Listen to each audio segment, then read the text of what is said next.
ఉమ్మడి పశ్చిమ గోదావరి జిల్లా నాయకులందరికీ, గత సర్పంచ్ ఎన్నికల్లో స్థానిక ఎన్నికల్లో పోటీ చేసిన ప్రతి ఒక్కరికి పేరు పేరున ముందుగా మీ అందరికీ నా హృదయపూర్వక నమస్కారం. పిఎస్సి చైర్మన్, మాజీ సభాపతి, ఉమ్మడి రాష్ట్ర సభాపతి శ్రీ నాదెండ్ల మనోహర్ గారికి నా హృదయపూర్వక నమస్కారాలు తెలియజేసుకున్నాను. ఉమ్మడి పశ్చిమ గోదావరి జిల్లా అధ్యక్షులు చిన్నబాబు గారికి, నరసాపురం నియోజకవర్గ ఇన్ఛార్జ్ అలమంచ మత్స్యకార సంఘ మన అధ్యక్షులు బొమ్మడి నాయకర్ గారికి కూడా మనస్ఫూర్తిగా నా హృదయపూర్వక నమస్కారాలు. గత 12వ తారీఖు నుంచి యాగం పూర్తి చేసుకున్నప్పటి నుంచి ఈరోజు దాకా 13వ తారీఖు నుంచి మనం పర్యటన మొదలుపెట్టాం. 14వ తారీఖు నుంచి ఈరోజు దాకా ఉమ్మడి తూర్పుగోదావరి జిల్లాలో తిరిగి సమస్యలన్నిటి మీద స్పందించి మాట్లాడటం, ప్రజల తాలూకు అశేష స్పందన మీరందరూ చూశారు. దీని వెనక ఉన్నది ఒక మార్పుని అందరం కోరుకుంటున్నాం. అలాగే నా వంతుగా అంటే నేనేం చేశాను ఇన్ని రోజులు, ఇన్ని సంవత్సరాలు అంటానికి, మీరు ఒక స్థానిక ఎన్నికల్లో బలంగా పోటీ చేసిన వాళ్ళు, నిలబడ్డ వాళ్ళు, గెలిచిన వాళ్ళు, పోరాటం చేసిన వాళ్ళు, మీకు తెలిసి ఎంత కష్టం ఉండదు ఒక చిన్నపాటి ఎన్నికలు చేయడానికి. అలాంటిది నాకు 2008 నుంచి ఈ పొలిటికల్ రాజకీయ ప్రక్రియలో ఉండి, అప్పటి రాజకీయ ప్రస్థానంలో ఉండి, అప్పటి నుంచి ఆ అనుభవం చాలా పనిచేస్తూ ఉంది. ఒక మార్పు కోసం వచ్చిన మనం ఆ మార్పును వదిలేయకూడదని చెప్పి చిన్న పంతంతో గట్టిగా పట్టుకొని కూర్చున్నాం. ఈరోజు దాని సత్ఫలితాలు ఒక దశాబ్దాన్నర తర్వాత చూస్తున్నాం. ఈరోజు స్వచ్ఛందంగా రోడ్ల మీదకి ఆడపడుచులు, మహిళలు ఎన్ని వేల, 1 లక్ష రూపాయలు ఇచ్చినా రారు. అలాంటి స్వచ్ఛందంగా మహిళలు వచ్చి మీరు చూస్తామని నేను రాజోళ్ళు ఇవన్నీ మార్పుకి ఇచ్చాను. అంటే మన మీద నమ్మకం పెరిగింది, నిలబడతారని నమ్మకం పెరిగింది. గత ఎన్నికల్లో చిన్నబాబు గారు వచ్చినప్పుడు ఒకటే మాట చెప్పారు, మీరు ఎట్టి పరిస్థితులు వదలని చెప్పండి. నాకు ఒకటే అనిపించింది, అంటే నేను ఖచ్చితంగా ఒక పని మొదలుపెట్టి దాన్ని నిలబెట్టుకోలేని పక్షంలో ఖచ్చితంగా ఒక అపనమ్మకం ఏర్పడుద్ది. ఆ అపనమ్మకం ఇంకా ప్రివేల్ అవుతా ఉంది ఆ రోజునని చెప్పి నేను ఆ రోజు ఒకటి నిర్ణయించుకుని, నేను ఎక్కడికి పారిపోతాను, నేను మాటల్లో చెప్పలేను ఇది, నేను మీకు నమ్మకంగా ఉంటాను, నిలబడతాను, నేను మాటలతో చెప్పలేను, నిలబడే చూపించగలను. సో దాదాపు మనం స్టార్ట్ చేసి దశాబ్దం అయిపోతుంది. ఆల్మోస్ట్ 10th ఇయర్లోకి అడుగు పెట్టాం. ఈ రోజున నేను ఎవరికైనా సమాజంలో కావాల్సింది విద్య, వైద్యం, ఉపాధి అవకాశాలు. ఈ మూడు కొద్దిమంది చేతిలోకి వెళ్ళిపోయి మిగతా వాళ్ళందరూ దేహి అనే పరిస్థితిలో ఉండకూడదన్న ఒక ఆలోచనతోనే మనం ఈ చిన్న ప్రయాణం మొదలుపెట్టాం. అలాగే ఇప్పుడు ఉదాహరణకి దాని పొడవుతో మనకి ఉమ్మడి తూర్పుగోదావరి జిల్లాలో కానీ ఇక్కడ కానీ, ఇంక్లూడ్ మన లాస్ట్ టైం ఎక్కడ మన భీమవరం వెళ్తుంటే సిద్ధాంతం ఇసుక రీచ్లో కానీ ఎక్కడ చూసిన విపరీతంగా ఒక 2 కిలోమీటర్ల ఇసుక స్ట్రెచ్ ఒకప్పుడు ఇప్పుడు 12 కిలోమీటర్లు, 9 కిలోమీటర్లు దారుణంగా దోపిడీ చేసేస్తూ ఉన్నారు. దానివల్ల విపరీతమైన పర్యావరణానికి హాని కలుగుతూ ఉంది. దాంతో ముఖ్యంగా ఉభయ గోదావరి జిల్లాలకు సంబంధించిన ఒక మాస్టర్ ప్లాన్ ఒకటి తయారు చేస్తూ ఉన్నాం. దాంట్లో ముఖ్యమైనది కాలుష్య నివారణ. అంటే ఆక్వా ఈ కల్చర్ వల్ల ఎంత ఆదాయంగా ఉందో అంత అనర్థాలు కూడా ఉన్నాయి.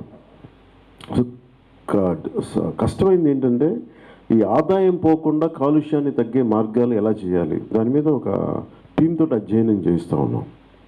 ఎందుకంటే మన లాస్ట్ టైం కూడా మన నర్సపూర్లో ఉన్నప్పుడు నాయకర్ గారు ఎక్కడ ఒక ఇంట్లో నాకు బస్సు ఏర్పాటు చేస్తే రో హౌసెస్ చాలా బాగున్నాయి. రో హౌసెస్ ఇక్కడే కదండి, రో హౌసెస్లో ఉంది మనం విల్లాస్ భీమవరం.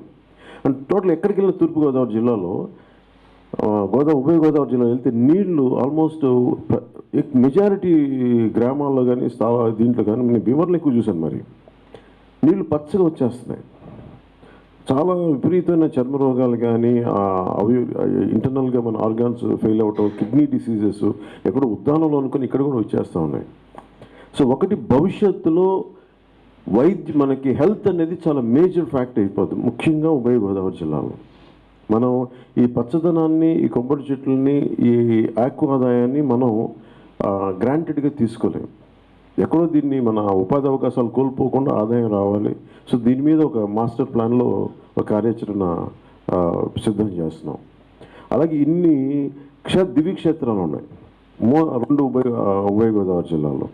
ఆ దివ్యక్షేత్రాలకి కంప్లీట్ అనుసంధానం చేసి ఒక రిలీజియస్ రూట్, ఒక సర్క్యూట్ రూట్ కానీ ఏర్పాటు చేస్తే దానికి బోల్డ్ అంత ఆర్థికంగా చాలామంది యువతకు మహిళలకి ఉపాధి అవకాశాలు, చాలా టూరిజం డెవలప్ అవుతుంది. అలాగే మనకి నర్సాపూర్లో ఇన్ని కాలువలు ఉన్నాయి మనకి. నాకు చిన్నప్పుడు నాకు ఫోటో ఏంటంటే చిరంజీవి గారు ఒక బోటు తీసుకొని మన నర్సాపూర్ విఎన్ కాలేజ్లో ఆ బోటులు రోజు చేయడం ఫోటో నాకు గుర్తుండిపోయింది చిన్నప్పుడు. నాకేమనిపిస్తుంది, ఇప్పుడు మనం కేరళ తరహాలో ఎందుకు మనం టూరిజం ఇక్కడ డెవలప్ చేయలేకపోతున్నాం? కేరళ తరహా బోట్ రేసులు మనం ఎందుకు తయారు చేయలేకపోతున్నాం ఇక్కడ? To attract lot of tourism. అంటే మన బలమే ఇంత పచ్చటి సీమ్ ఇది. ఈ పచ్చటి సీమ్లో మనం కూర్చోబెట్టి వాళ్ళంత టూరిజం డెవలప్ చేసుకునే అవకాశాలు, వీటన్నిటికీ కావాల్సింది చాలా బలమైన పొలిటికల్ విల్ కావాలి. గత కొన్ని సంవత్సరాలుగా అందరికీ ఏమనిపించింది, ఎక్కువ ఎందుకు రావు అంటే మీరు అర్థం చేసుకోవాల్సింది, మన దగ్గర పెట్టుబడి పెట్టేవాళ్ళు ఎవరు లేరు. దర్ ఇస్ ఒక ప్రొఫెషనల్ పాలిటీషియన్ అంటే డబ్బు ఎక్కడి నుంచి వస్తుందో ఫస్ట్ మనం అందరం ఆలోచించాలి. మనం తిప్పి కొట్టాలి ఆర్గ్యుమెంట్. ఈ ముఖ్యమంత్రికి కానీ ఎనీ పొలిటికల్ లీడర్కి, పెద్దిరెడ్డి రామచంద్రరెడ్డి గారు కావచ్చు, వైవి సుబ్బారెడ్డి గారు కావచ్చు, ఎనీ పొలిటికల్ లీడర్ ఇంక్లూడింగ్ రాష్ట్ర ముఖ్యమంత్రి కావచ్చు, వాళ్ళందరికీ ఇల్ గాటెన్ వెల్త్ ఉంది, లేదా కాంట్రాక్ట్స్ ఉన్నాయి. సో వాళ్ళు ఏం చేస్తారు, వాళ్ళ కాంట్రాక్ట్లు వాళ్ళు చేసుకుంటా, వాళ్ళ వ్యాపారాలు వాళ్ళు చేసుకుంటా వాళ్ళు చేస్తూ ఉన్నారు. నేను సింపుల్ ఒక రాజకీయ ఒక అసెంబ్లీకో, ఒక ఎంపీకో, ఒక ఎమ్మెల్యేకో కాదు, నేను ఒక ఎంటైర్ వ్యవస్థను నడుపుతున్నా. ఒక పొలిటికల్ వ్యవస్థని లక్షల మందిని కదిలించగలిగే ఒక పొలిటికల్ వ్యవస్థని నడిపించడానికి ఇల్ గాటెన్ వెల్త్ అంటే అక్రమార్జన ఉండి పార్టీ మనం సంపాదిస్తే ఎంత గొప్ప ఉద్యమమైనా నిర్వీర్యం అయిపోద్ది. గత కొద్ది రోజులుగా చూస్తున్నారు. కాపు ఉద్యమం కూడా ఎవరెవరో డబ్బుల మీద అనగానే ప్రజల నుంచి ఎంత నిరసన వ్యక్తమైందో మీరు చూస్తూ ఉన్నారు. అలాగే నేను ఒక పార్టీ నడుపుతున్నప్పుడు ఇన్ని రోజులుగా, ఎన్ని సంవత్సరాలుగా, ఎన్ని దెబ్బలు తిన్నా కానీ ఎక్కడ మీ ఆత్మగౌరవం కానీ, ప్రజలు మన మీద పెట్టిన నమ్మకాన్ని కానీ, వారి ఆత్మగౌరవాన్ని కానీ నేను ఎక్కడ కించిత్ తగ్గించలేదు. నేను దెబ్బలు తిన్నాను తప్ప. మీరు దీన్ని అర్థం చేసుకోండి. అంటే ఒక ఉద్యమాన్ని నడపడం, ఒక పార్టీని ముందుకు తీసుకెళ్ళడంలో దాంట్లో పొల్యూషన్ లేకుండా ఉండాలి. ఎక్కడ తల వంచకుండా, మీరు తల వంచేలా చేయకుండా, మీ ఆత్మగౌరవం తగ్గకుండా మనం వెళ్ళి క్షేత్రస్థాయిలో ఇంతమంది జన సైనికులు కానీ, వీర మహిళలు కానీ ఉన్నారంటే వారు ఎక్కడ వారి ఆత్మగౌరవం తగ్గించలేదు. చాలా ప్రలోభాలు లేకుండా ఉన్న రాజకీయాలు. నాకు చాలా ప్రలోభాలు వస్తాయి, కాదంటలేదు దాన్ని.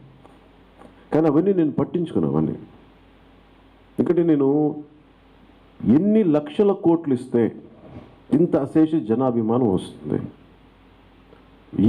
ఒక్కొక్క మనిషికి ఎన్ని లక్షలు ఇస్తే చొక్కా చించుకుంటారు? ఎన్ని లక్షలు ఇస్తే నీ పేరు పచ్చబొట్టు వేయించుకుంటారు? ఇవన్నీ డబ్బులతో కొనేవి కావు, లోపల నుంచి రావాల్సిందే. అలాంటి స్పందన మనకు ఉంది, అలాంటి ప్రేమ ఉంది. ఎక్కడికి వెళ్ళినా, ఇంక్లూడింగ్ మీరు తెలంగాణ వెళ్ళండి, మీరు బార్డర్స్ ఆఫ్ తమిళనాడు వెళ్ళండి, 3-4 జిల్లాలు, కర్ణాటకలో 5 జిల్లాలకు వెళ్ళండి, తెలంగాణకి వెళ్ళండి, ఎక్కడికి వెళ్ళండి ఇంత అశేష అభిమానం ఉంది. ఈ అభిమానాన్ని మనం ఏం చేయగలం? నేనేం చేశానంటే మొత్తం తీసుకొచ్చి మన ప్రజా సమస్యలకి పెట్టాను ఫస్ట్ ముందుగా. దాని ద్వారా పార్టీ నిర్మాణం జరిపాను. సో ఈ నిర్మాణం జరిపే ప్రక్రియలో ఒక్కోసారి నేను ప్రతి గ్రామానికి, ప్రతి చోటకి వెళ్ళలేకపోవచ్చు. కానీ ఏ రోజున కూడా ఇంత అధ్యయనం చేయాలి. అన్నిటికంటే కూడా ఒక పాలసీ గురించి మాట్లాడాలంటే చాలా చాలా అధ్యయనం చేయాలి. ఆ అధ్యయనానికి చాలా మందితో కూర్చోవాలి. అంటే ఇంత అశేష అభిమానం ఉంది. మీలాంటి పెద్దలందరూ ఉన్నారు, నాయకులు ఉన్నారు, మహిళా ఆడపడుచులు ఉన్నారు, మహిళా నాయకులు ఉన్నారు. అంటే మీరందరూ ఉన్నారు. కానీ మీ అందరికీ ఒక సరైన దిశానిర్దేశం, ఒక మార్గదర్శిగా ఒకరి సూచనలు చేయాలంటే చాలా అధ్యయనం జరగాలి. మూర్ఖంగా ఒక పాలసీ పెట్టేసి మేము అంటే సింపుల్గా ఒక పాలసీ, ఉదాహరణకి ఒక లాస్ట్ టైం ఒక చిన్నపాటి ఇసుక రీచ్ తీసుకుని 40 నుంచి 50 వేల మంది ఆధారపడి ఉంటారు 2 కిలోమీటర్ల ఇసుక రీచ్లో. అలాంటిది ఒక్క పాలసీ తోటి మొత్తం ఛిద్రం చేసేశారు. 32 మంది చనిపోయారు, కొన్ని లక్షల మంది రోడ్డు మీద పడ్డారు భవన నిర్మాణ కార్మికులు. అంటే అందుకనే పాలసీల మీద చాలా అధ్యయనం చేస్తూ ఉంటాను నేను. నేనేదో కూర్చోబెట్టి హైదరాబాద్లో కూర్చొని, లేదంటే మంగళగిరి కూర్చొని సినిమాలకు వీటికి ఏమీ ఆలోచించను. చాలా విపరీతంగా అధ్యయనం చేస్తాం. స్వయంగా నేనే చదువుతాను చాలా. ఉదాహరణకి మనం కూర్చోబెట్టిన ఈ ఇన్సూరెన్స్ పాలసీ ఎందుకు ఉండాలి మనకి? ఎంతసేపు ఆరోగ్యశ్రీ కేవలం ఒక చిన్నపాటి జబ్బు వస్తే అనేది మంచిదే. అది హ్యాప్హాజర్డ్ పాలసీ. అది ఏమీ లేని కాడికి ఒక పాలసీ వచ్చిండొచ్చు, కానీ ఇలాంటి మంచి పాలసీ బ్రిటన్లో ఉంది. ఇన్సూరెన్స్ పాలసీ, హెల్త్ ఇన్సూరెన్స్ అలా ఫ్రీ. నువ్వు ట్యాక్సులు కట్టినందుకు నీ ప్రభుత్వం నీ హెల్త్ కేర్ తీసుకుంటుంది బ్రిటన్ దేశంలో, ఇంగ్లాండ్లో. సో ఇవన్నీ ఉదాహరణకి కె సుజాతారావు గారు ఉన్నారు, farmer IAS, union ministry for health and family welfare ఆవిడ సెక్రటరీగా చేశారు. ఆవిడ మంచి హెల్త్ కేర్ అనే పుస్తకాలు రాశారు. వాటిని అధ్యయనం చేయాలి, అలాంటి ఎక్స్పర్ట్స్ని పిలవాలి, వాళ్ళందరితో కూర్చొని అధ్యయనం చేసి, అలాంటి పెద్దలతో కూర్చున్న తర్వాత, అలాంటి మేధావులతో కూర్చున్న తర్వాత, అనుభవజ్ఞులతో కూర్చున్న తర్వాత వీ కెన్ కమ్అట్ విత్ వెరీ ఒక కాంప్రిహెన్సివ్, ఒక హోలిస్టిక్ హెల్త్ పాలసీ, ఒక సమగ్రమైన హెల్త్ ఆరోగ్య విధానాన్ని తీసుకురావచ్చు. అలా ఆలోచిస్తూనే మనకి మనోహర్ గారు మీ అందరూ కూర్చొని ఆలోచించింది, ప్రతిపాదించింది ఏంటంటే ఒక ఇన్సూరెన్స్ పాలసీ పెట్టేస్తే. అది కూడా ఎందుకు వచ్చిందంటే, మనం ఒక పార్టీ నడుపుతూ ఒక చిన్నపాటి గాయం జరిగినా లేదంటే మ్యాక్సిమం ఈ యాక్సిడెంటల్ ఇన్సూరెన్స్ మనం 50,000 దాకా ఇవ్వగలిగాం. అలాగే ఏదైనా ప్రాణ నష్టం జరిగితే ఒక 5 లక్షలు ఇవ్వగలం. అలాంటిది ఇది రాష్ట్రానికి ఎందుకు అప్పుడు ఒక పార్టీగా మన కార్యకర్తలకి, మన క్రియాశీల కార్యకర్తలకి మనం ఇవ్వగలుగుతున్నప్పుడు ఇది మొత్తం రాష్ట్రానికి ఎందుకు అప్లై చేయలేము అన్న ఆలోచనే ఈ రోజున మనకి వచ్చే ఎన్నికల ప్రజలందరికీ కూడా మన హెల్త్ ఇన్సూరెన్స్ పాలసీను, లైఫ్ ఇన్సూరెన్స్ పాలసీ ప్రతి కుటుంబానికి 3-4 ఉంటారు, అందరికి కలిపి ఇది చాలా క్షేత్రస్థాయిలో. ఈ క్షేత్రస్థాయిలో మన గోదావరి జిల్లా నుంచి చాలా అక్కడ మేధావులతో మాట్లాడి కూర్చొని చెప్తా ఉంటే వచ్చిన రౌండ్ టేబుల్ కాన్ఫరెన్స్లో మాకు అనిపించింది. వెంటనే చాలామంది ఆర్థిక finance secretaries, former finance secretaries అందరితో కూర్చొని ఈ సాధ్యాసాధ్యాలు ఏంటి అని కూర్చొని ఖచ్చితంగా సాధ్యపడుతుంది. దాంట్లో భాగంగానే ఆ రోజున మనం మీకు చెప్పింది హెల్త్ పాలసీ ఒకటి. అంటే ప్రతి కుటుంబానికి 5 లక్షలు, కుటుంబంలో 3-4-5 మంది ఉంటే అందరికి 5 లక్షల చొప్పున వాళ్ళకి బీమా, జీవిత బీమా ఒక 25 లక్షలు. అలాగే హెల్త్ ఇన్సూరెన్స్, మీకు ఈ జబ్బు వస్తే మీరు ఇక్కడికి వెళ్ళండి, ఆరోగ్యశ్రీకి వెళ్ళాలంటే మీరు హెల్త్ ఇన్సూరెన్స్ ఇచ్చేస్తే సింగపూర్ తరహాలోనో లేదంటే ఈ మన యూకే తరహాలో ఎనీ వెల్ డెవలప్డ్ కంట్రీ తరఫున వాళ్ళు ఎక్కడ జబ్బు చేయించుకుని వాళ్ళు దొరికిన హాస్పిటల్ చేయించుకోవచ్చు, ఇంకో చోటుకి వెళ్ళొచ్చు, బెటర్ ప్రైవేట్ హాస్పిటల్కి వెళ్ళొచ్చు. ఇదొకటి. అలాగే ప్రైమరీ హెల్త్ కేర్ని అందరూ సంపూర్ణంగా చంపేశారు. Secondary health care, primary health care, tertiary hospitals వీటిని ఎవరు డెవలప్ చేయట్లేదు. Tertiary, third level health care, tertiary hospitals అంటే ఉదాహరణకి మన కాకినాడ పెద్ద హాస్పిటల్, గవర్నమెంట్ హాస్పిటల్ లాంటిది. సో మనకి అలాంటి హెల్త్ కేర్ లేదు. చాలా విపరీతమైన అనారోగ్య సమస్యలు. అలాగే కాలుష్యం వల్ల విపరీతం జబ్బులు పెరిగిపోయింది. దీని మీద అధ్యయనం చేయాలి. సో ఇలా వైద్యం మీదేమో మనకు ఒక పరిష్కార మార్గాలు వెతుకుతూనే, ఇమీడియట్ రిలీఫ్ మెషర్స్ వెతుకుతూనే ప్రివెంటివ్ మెకానిజం కూడా చేస్తూ ఉండాలి. అంటే దీనివల్ల ఈ వ్యాధులు ఉత్పన్నం అవుతున్నాయి. సో ఇలాగా చాలా ఎడ్యుకేటివ్గా, చాలా లోతుగా అధ్యయనం చేస్తూ మనం ఈ హెల్త్ పాలసీని నడుపుతున్నాం. అలాగే విద్య ఒకటి, క్వాలిటీ ఆఫ్ ఎడ్యుకేషన్ చంపేశారు అందరూ. ఉదాహరణకి మన భీమవరం కాలేజీలో విఆర్ఎస్వైఆర్ అండ్ ఇదేమంటా ఎయిడెడ్ కాలేజ్, ఎయిడెడ్ కాదు విఆర్ఎస్వైఆర్ అండ్ కాలేజ్, ఎయిడెడ్ కాలేజ్ అని విఆర్ఎస్వైఆర్. అలాగే మన డిఎన్ఆర్ కాలేజ్ భీమవరంలో కానీ అది చూస్తే అది దంతులూరి సూర్యనారాయణ రాజు గారు కానీ, దంతులూరి నారాయణరావు గారు కానీ, లేదంటే ఈ గన్నాపత్తుల కుటుంబీకులు ఒకళ్ళేమో ప్లే గ్రౌండ్ ఇస్తే ఒకళ్ళు కాలేజీకి ఇచ్చారు. అది ప్రతిసారి ఎక్కడో ఆంధ్ర యూనివర్సిటీకి వెళ్ళి చదువుకోవాలి, మనకి ఎందుకు లేదు క్వాలిటీ ఎడ్యుకేషన్ అని చెప్పి కొంతమంది ఇద్దరు పెద్దలు పూనుకుంటే ఒకళ్ళు కాలేజీ కట్టారు, ఇంకోళ్ళు ప్లే గ్రౌండ్ ఇచ్చారు. ఈరోజు దారుణం ఏంటంటే ఆ ప్లే గ్రౌండ్ తీసుకొని ఎవరికాళ్ళు అన్యాక్రాంతం చేసుకుంటా అమ్మేసుకుంటున్నారు. వాళ్ళు ఇచ్చింది ప్రజలు దీనికోసం, భావితరాల కోసం. ఇలాంటి దోచుకునే వాళ్ళకి ప్రభుత్వాలు అండగా ఉన్నప్పుడు ఏ ఉద్దేశంతో అయితే ఈ కాలేజీలు ఇవ్వబడ్డాయో వాటి నిర్వీర్యం అయిపోతుంది. అందుకని ఎడ్యుకేషన్ మీద స్పెసిఫిక్ ఫోకస్ ఉండాలి. గవర్నమెంట్ కాలేజెస్, గవర్నమెంట్ స్కూల్స్ని మరింత బలోపేతం చేయాలి, క్వాలిటీ ఎడ్యుకేషన్ రావాలి. పిల్లలు ఎక్కడికో వెళ్ళిపోతారు. అలాగే ఉపాధి అవకాశాలు ఉన్నాయి. ఉపాధి అవకాశాలు ఇక్కడి నుంచి మీరు ఏదో తెలంగాణకి వెళ్ళిపోవాలి, లేదంటే బెంగళూరుకి వెళ్ళాలి. చిన్నపాటి యువకుడు చెప్తా ఉన్నారు మాకు, ఒక ఐటీ పరిశ్రమలు లేవు మనకి ఇక్కడ. ఇంతమంది యువతున్నారు ఇక్కడ, ఇన్ని లక్షల మంది యువతున్నారు మనకి. ఐటీ పరిశ్రమలు లేవు. అదే తెలంగాణలో ఇక్కడ కూర్చోబెట్టి 1500 పైచిలకు, మన కర్ణాటకకి వెళ్తే 2000 పైచిలకు మనకి ఇవి ఉన్నాయి ఐటీ హబ్స్. కానీ మనకేమో ఒకటి కూడా లేవు, ఉన్న 5 కూడా వెళ్ళిపోతున్నాయి. సో వీటి నుంచి ఐటీని ఎలా ఉంచాలి, మనకి ఎంప్లాయ్మెంట్ ఎలా క్రియేట్ చేయాలి, వీటికి కావాల్సిందల్లా we need very very strong political will ఉన్న వ్యక్తులు కావాలి దీనికి. ఇది మన నేల, మన రాష్ట్రం, దీనికోసం తపన పడే వ్యక్తులు కావాలి.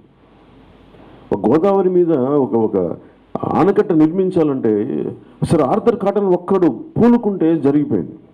అలాగే ఈ రాష్ట్రం కోసం, మన నేల కోసం కొంతమంది వ్యక్తులు పూనుకోవాలి. సో జనసేన దీనికి చాలా బలంగా తీసుకుంది, నిర్ణయాలు తీసుకుంది. కానీ చాలా అధ్యయనం జరగాలి. అంటే ఉట్టిన ఏదో మాట్లాడకుండా ఓట్లని కాకుండా చాలా అధ్యయనంతో మాట్లాడుతూ వచ్చే శక్తి వేరు.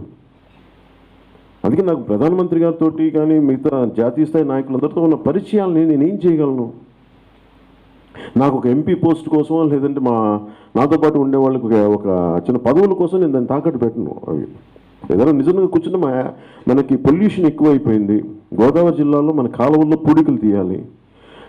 ఎక్కడ చూసినా కానీ డంపింగ్ యార్డ్స్ లేవు. డంపింగ్ యార్డ్స్ని ఎందుకు మనం శుభ్రంగా ఉంచుకోలేం? ఏ బరోడా తరహాలోనో లేదంటే లాస్ వేగాస్ తరహాలోనో ఎందుకు మనకి ఈ డంపింగ్ యార్డ్ యూనిట్స్ పెట్టలేము సరిగ్గా? రీసైక్లింగ్, దాని నుంచి మెథేన్ గ్యాస్ బయటకు వస్తాయి, అవి కనిపించకుండా పైన ఒక కొండల్లాగా చేసేయచ్చు. ఇవన్నీ మనం ఎందుకు చేయలేకపోతున్నాం? ఇది సింపుల్గా పొలిటికల్ విల్ లేదు. ఎంతసేపు బూతులు తిట్టుకోవడం, డబ్బులు సంపాదించుకోవడం తప్ప ప్రజాక్షేమాన్ని సంపూర్ణంగా మర్చిపోయాను.